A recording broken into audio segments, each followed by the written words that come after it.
রিমা, তুমি বাড়ি থাকো, আমি মোরল মশার বাড়ি কাজে গেলাম। ঠিক আছে বাবা, সন্ধ্যা হওয়ার আগেই তুমি বাড়ি ফিরে এসো।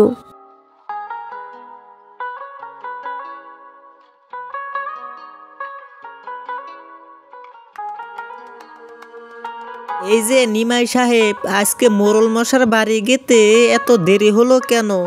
মিন্টু, আজকে ঘুম থেকে উঠতে দেরি হয়েছে রে, সেই জন্যই তো দেরি হলো। চল চল, আমারও দেরি হয়ে গেছে, তাড়াতাড়ি যাই, নয়তো আবার বকাবকি করবে।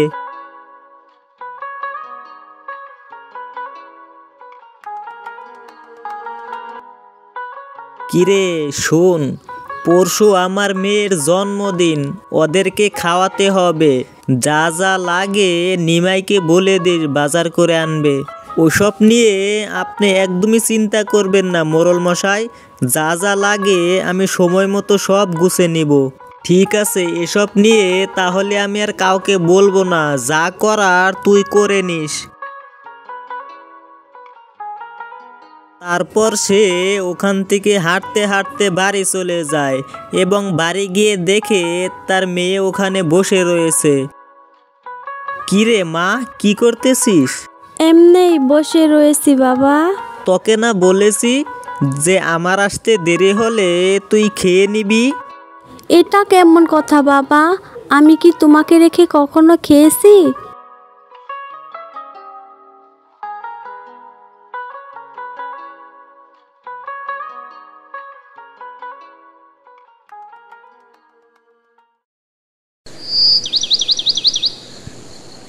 রিমা, এই রিমা, কোথায় আছিস? বাহিরে আসই।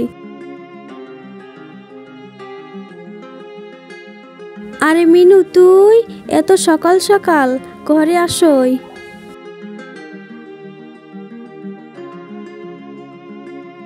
কাল আমার জন্মদিন, তুই আমার সাথে আমাদের বাড়িতে যাবি, চল রিমা।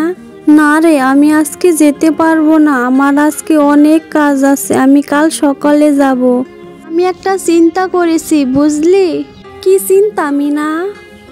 আমাদের গ্রামে অনেক অসহায় মানুষ আসে, তারা ঠিক মতো খেতে পারে না, আমি তাদেরকে আমার জন্মদিনে খাওয়াবো, সেটা তো অনেক ভালো কথা। আমি বাবাকে বলেছি আত্মীয়দের দাওয়াত না দিয়ে অসহায়দের খাওয়াবো। তুই অনেক ভালো রে মিনা, আমার যদি সামর্থ্য থাকতো তাহলে আমিও আমার জন্মদিনে অসহায়দের খাওয়াইতাম। তুইও একদিন ঠিক পারবি অসহায়দের খাওয়াতে। এখন তাহলে আমি আসি। আর হ্যাঁ, তুই কিন্তু কাল সকাল সকাল আমাদের বাড়িতে যাবি। ঠিক আছে, যা, আমি কালকে সময় মতো চলে যাব।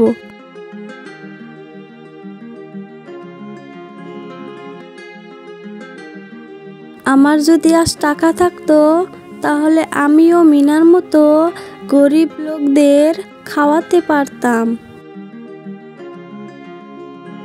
কিরে মিনা, আমার তো আসতে দেরি হলো, এদের মনে হয় খাওয়া শেষই হয়ে আসলো। হ্যাঁ রে রিমা, প্রায় শেষ হলো, তোর তো আসতে অনেক দেরি হলো। সুখে থাকো মা, সুখে থাকো, আল্লাহ তোমার মঙ্গল করুক। ইস, এদেরকে যদি আমি আজকে খাওয়াতে পারতাম তাহলে এরাও আমার জন্য অনেক দোয়া করতেন। চল রে মা, এখন আমরা দুজন মিলে ঘরে গিয়ে খেয়ে আসি। আর কদিন পরেই তো আমার জন্মদিন, আমিও মিনার মতো অসহায়দের খাওয়াবো। বাবা, বাবা, ও বাবা, একটু এদিকে আসো তো। কি হয়েছে রে রিমা, ডাকতেছিস কেন? আচ্ছা বাবা, আমাকে একটা কথা বলো তো, গ্রামের কিছু লোকদের খাওয়াতে কত টাকা খরচ হবে? ধর 4-5 হাজারের মতো তো খরচ হবে, কিন্তু রিমা মা, তুই এটা জেনে কি করবি? সামনের সপ্তাহে তো আমার জন্মদিন, আমিও মিনার মতো অসহায়দের খাওয়াতে চাই। মিনা এই গ্রামের মোড়লের মেয়ে, সে চাইলে খাওয়াতে পারে, ওদের অনেক টাকা পয়সা আছে, কিন্তু আমাদের তো ওরকম টাকা পয়সা নাই, কিভাবে খাওয়াবো?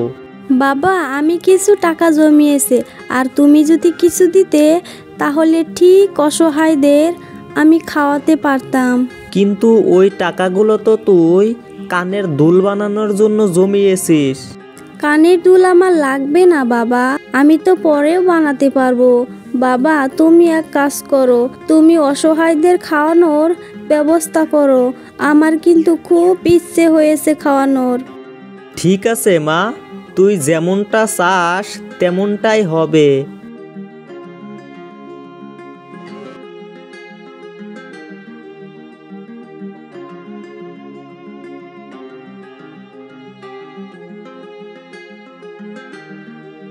শুন মিনা, কাল আমার জন্মদিন, তুই কিন্তু সকাল সকাল আমাদের বাড়িতে চলে যাস, আর আমরা দুজন মিলে খুব মজা করে খাওয়াবো। ঠিক আছে রে মা, তুই কোনো চিন্তা করিস নে, আমি কাল সকাল ঠিক চলে যাব।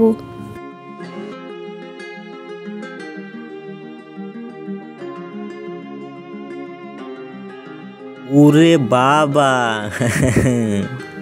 চাকরের মেয়ার শখ দেখো, নিজেরা ভাত পায় না, ওরা নাকি গ্রামের অসহায় লোকদের খাওয়াবে। আমিও দেখি তোরা কিভাবে খাওয়াস, সব লোককে দাওয়াত দিব।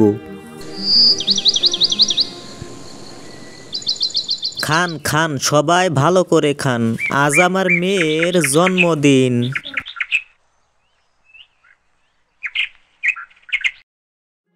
আরে রিমা মা, এত লোক কি করে আসছে?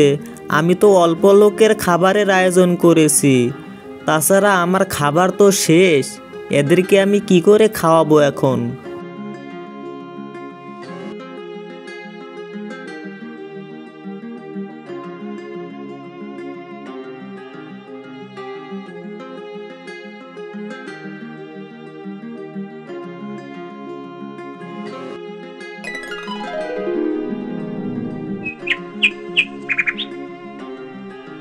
আরে আপনি কে?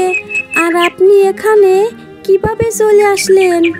তুই কাঁদিস নে মা, আমি তোকে সৎ কাজের উপহার দিতে এসেছি। এই নে, এই হাড়িটা তোর কাছে রাখ, এটা জাদুর হাড়ি, এর কাছে যা খাবার চাবি তাই পাবি, এটা দিয়ে সকল মেহমানদের বিদায় করে দে। জাদুর হাড়ি, তুমি সকল মেহমানদের খাওয়ানোর ব্যবস্থা করে দাও।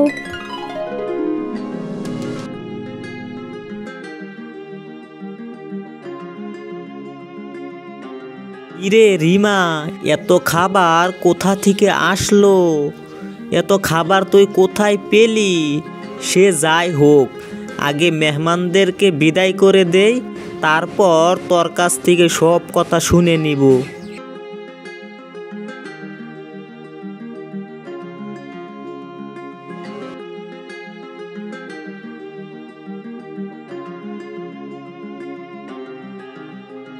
রিমা মা, তুই এবার বল তো আমাকে, তুই এতগুলা খাবার কোথা থেকে পেলি?